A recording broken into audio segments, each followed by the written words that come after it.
Hi friends, எல்லோரும் எப்படி இருக்கீங்க? இன்றைக்கி நம்ம பார்க்க போகிற விஷயம் ரொம்பவே சுவாரஸ்யமானது. குறிப்பாக கிராமங்களில் வளர்ந்தவங்களுக்கு இது ஒரு பெரிய வரப்பிரசாதம் அப்படியாகவே இருக்கும். சின்ன வயசில் இந்த பழத்தை பறித்து சாப்பிட்ருப்போம். அதோட பிசுபிசுப்பு தன்மைக்காக இதை எல்லாருமே மூக்குச்சொலி பழம் அப்படின்னு கிண்டலாக கூப்பிடுவோம். ஆனால் இதோட உண்மையான பேர் நறுவிழி அல்லது நறுவி பழம் அப்படிங்கிறது தான் இதோட பேர். பார்க்க ஏதோ ஒரு சாதாரணமான காட்டுப்பழம் மாதிரி தெரியும். ஆனால் சித்த மருத்துவத்திலையும் ஆயுர்வேதத்துலேயும் இதுக்கு இவ்வளோ பெரிய மதிப்பு இருக்குது தெரியுமா? இன்றைக்கி வீடியோவில் இந்த நறுவி பழம், அதோட இலைகள் மற்றும் மரத்தில் இருக்கிற மருத்துவ அற்புதங்களை பற்றி தான் விரிவாக பேச போகிறோம். வாங்க வீடியோக்குள்ளே போகலாம்.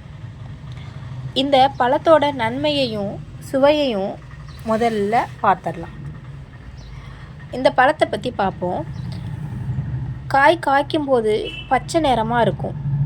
பழுத்த உடனே லேசான இளஞ்சிவப்பு அல்லது மஞ்சள் கலந்த நிறத்துக்கு இது என்ன செய்யும்? மாறும். இந்த பழத்தை உடைச்சி பார்த்தா உள்ள ஒரு விதையும் அதை சுற்றி பிசு பிசுன்னு ஒரு கூழ் பகுதியும் இருக்கும்.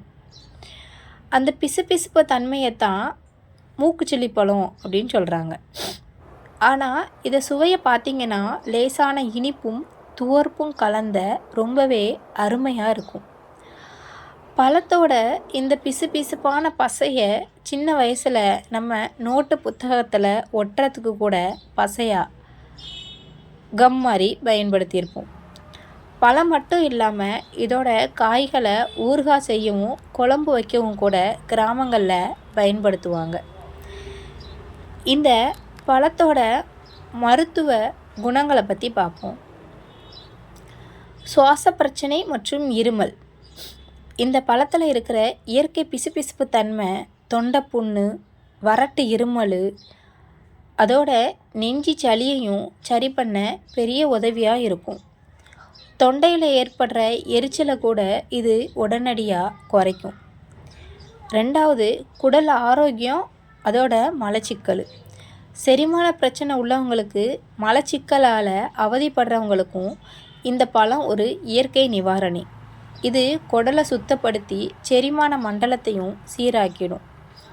வயிற்று புண்ணு, அல்சர் இருக்கிறவங்களுக்கு, வயிற்றில் அல்சர் எரிச்சல் இருக்கிறவங்க இந்த பழத்தை சாப்பிட்டு வந்தால் குடலில் உள்ள புண்களை ஆற்றும் தன்மை இதுக்கு உண்டு. உடல் குளிர்ச்சியாக இருக்கும். இது உடம்புக்கு நல்ல குளிர்ச்சியை தரக்கூடியது. வெயில் காலத்தில் வரக்கூடிய உடல் சூடு, சிறுநீரக எரிச்சல் போன்ற பிரச்சனைகளுக்கு இது ஒரு நல்ல தீர்வாட்டு இருக்கும். இதோட இலைகள், பட்டையோட நன்மையை பற்றி பார்ப்போம். சரி, பழம் மட்டும்தான் மருத்துவ குணமாக கேட்டால் கண்டிப்பாக இல்லை. இதோட இலையும் மரப்பட்டையும் கூட மூலிகையாக பயன்படுது.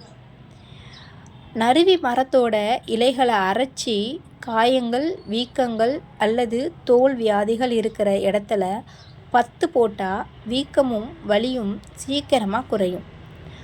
அதோட இலைகளை கஷாயம் வச்சு குடிக்கிறது மூலியமாக காய்ச்சல் மற்றும் உடல் வலியை சரி பண்ணலாம். சர்க்கரை நோயாளிக்கு இந்த இலையோட சாறு இரத்தத்தில் உள்ள சர்க்கரையோட அளவை கட்டுப்படுத்தி உதவுதுன்னா ஆயுர்வேதத்தில் சொல்லப்படுது. இதோட மரப்பட்டை கஷாயமாக்கி வாய் கொப்பளிச்சா பல் வலுவடையும். ஈரில் வர இரத்தப்போக்கு மற்றும் வாய்ப்புண்ணு குணமாகும். அப்புறம் இந்த பழத்தை எப்படி பயன்படுத்தலாம் அப்படின்னா, பழங்களை நேரடியாகவே கழுவி சாப்பிடலாம். காய்களை நல்லா வேக வச்சு குழம்போ அல்லது ஊறுகாவோ செஞ்சு தான் சாப்பிடணும். காயை அப்படியே சாப்பிடக்கூடாது. இலைகளை கஷாயம் செய்யும்போது தகுந்த மூலிகை மருத்துவரோட ஆலோசனை, அதாவது சரியான அளவில் எடுக்கிறது நல்லது. அளவுக்கு மீறினா அமிர்தமும் நஞ்சு அப்படிங்கிறதுனால எதையுமே அளவோடு பயன்படுத்துறது தான் பாதுகாப்பானது. இன்றைக்கி இருக்கிற காலகட்டத்தில் இயற்கை நமக்கு கொடுத்த இப்படிப்பட்ட அரிய வகை பழங்களையும் மரங்களையும் நம்ம மறந்துட்டோம். உங்கள் ஊரில் இந்த நறுவி பழம் கிடைச்சா கண்டிப்பாக தவறாமல் சாப்பிட்டு பாருங்கள். உங்கள் ஊரில் இந்த பழத்தோட பேர் என்ன அப்படிங்கிறத சொல்லுங்கள். சின்ன வயசில் இதை சாப்பிட்ட நினைவு இருந்தால் கீழே கமெண்ட்டில் கண்டிப்பாக ஷேர் பண்ணுங்கள்.